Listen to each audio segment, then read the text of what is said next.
Dans le cadre de la sécurisation du foncier rural, les oueds du Guémont et du Cavali étaient en assemblée générale au baron de Yopougon, réunis au sein d'une association dénommée Comité de suivi pour la sécurisation du foncier rural dans le Guémont et du Cavali.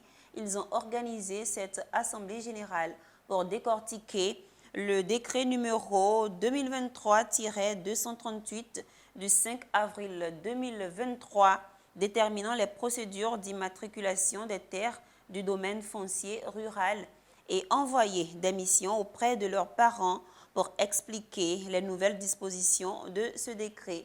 Philippe Zabo et Doumbia Ayouba nous donnent plus de précisions. La question du foncier rural est très importante et très sensible à l'ouest de la Côte d'Ivoire.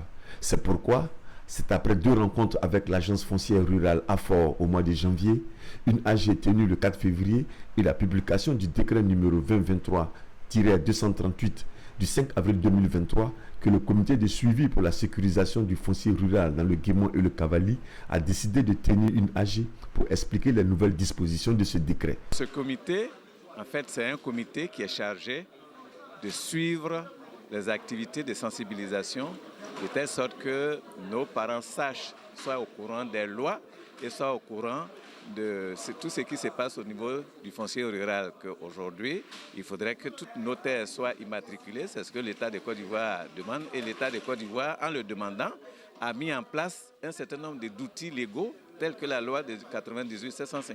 Cette AG, qui a vu la participation des chefs coutumiers, pour qui la question foncière est primordiale, a décidé d'envoyer des missions dans les villages pour expliquer ce décret. Nos parents qui sont au village seront obligés de comprendre, puisque ça y va de leur survie. Voilà. Quand on est chef d'un village, on défend le village, on ne vend pas les terres de son village. Ils seront d'accord avec nous. Et il y en a même qui sont déjà d'accord avec nous. Quand on est allé à Bangolo, à Diokwe, on est allé à ce qu'on appelle à Zéaglo. Mais les chefs sont d'accord de ce que nous avons dit. Nous avons présenté déjà le projet. On leur a donné tout. Ils sont d'accord avec nous. Nous sommes du Grand Ouest et nous avons les mêmes problèmes qui tournent autour du foncier rural. Notre dernière assemblée générale que nous avons tenue à Gagnois m'a recommandé de prendre la tâche avec nos frères pour que nous puissions mener ensemble le combat de la préservation de notre foncier rural. Pour rappel, le comité de suivi pour la sécurisation du foncier rural dans le Guémont et le Cavali a été créé le 4 décembre 2022.